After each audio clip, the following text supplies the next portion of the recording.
Hello friends, welcome back to my channel. तो मैं हूं दीपाली और आप देख रहे हैं स्मार्ट स्टडी माइंड्स। तो आज हम लोग बात करेंगे सेक्स डिटर्मिनेशन के बारे में, जो कि एक बहुत ही इंपॉर्टेंट टॉपिक होता है और ये हर साल जो है वो बोर्ड एग्जाम्स में पूछे जाते हैं। तो आइए हम बात करते हैं सेक्स डिटर्मिनेशन के बारे में। तो सेक्स डिटर्मिनेशन होता क्या है? सेक्स डिटर्मिनेशन क्या होता है कि जिसमें जो न्यू बेबी है उसके सेक्स को, मीन्स कि वो मेल है या फीमेल है, इसको डिटरमाइन किया जा सके। तो जैसे कि सेक्स डिटर्मिनेशन जो होता है वो सेक्सुअल रिप्रोडक्शन में होता है, क्योंकि इसमें मेल और फीमेल दोनों ही अलग अलग इंडिविजुअल्स होते हैं।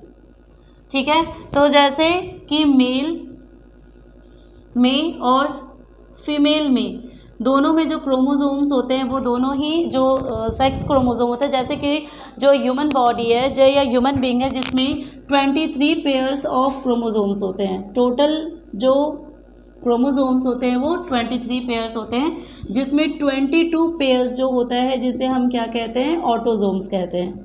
ओके, ये ऑटोसोम्स जो होते हैं वो मेल और फीमेल में क्या होते हैं, सेम होते हैं। But one pair of chromosome जो होता है वो डिफरेंट होता है, जो कि होता है सेक्स क्रोमोसोम, जो कि मेल और फीमेल दोनों में ही डिफरेंट होता है।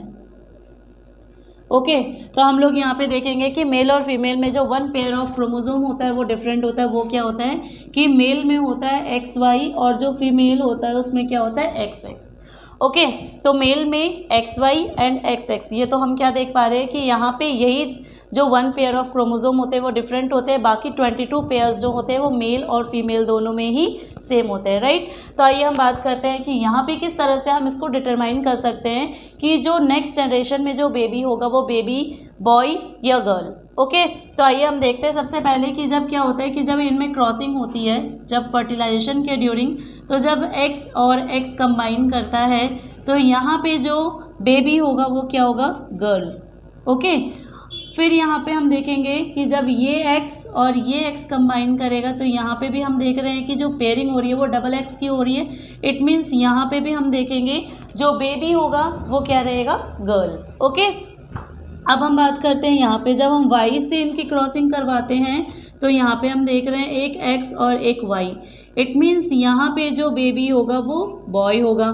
अब इस वाले से हम इस वाले को भी करेंगे तो हम यहाँ पे भी क्या देखते हैं कि XY कंबाइन करके यहाँ पे भी बॉय, बेबी बॉय होगा।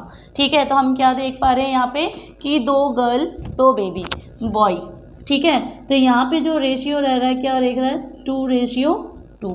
ठीक है, मीन्स कि 2:2 मीन्स कि 50-50% चांसेस होते हैं कि जो बेबी है वो बॉय या गर्ल होगा। राइट, अब हमारे जैसे सोसाइटी में माना जाता है क्या कि जो फीमेल होती है वो रिस्पॉन्सिबल होती है बेबी बॉय और गर्ल के लिए, बट नो, हम साइंटिफिकली क्या देख पा रहे हैं कि जो फीमेल में जो क्रोमोसोम्स होते हैं वो डबल X ही होते हैं। ओके, 2 X ही होते हैं, बट मेल में क्या हम देख पा रहे हैं कि जो क्रोमोसोम्स होते हैं वो पेयर एक X का होता है और दूसरा क्या होता है, Y। ठीक है, तो जो पेयर बन रहा है वो एक X और दूसरा Y का है। तो यहीं से ही क्या हो रहा है कि Y जो है वो जब X के साथ कंबाइन करेगा तभी क्या होगा, बॉय।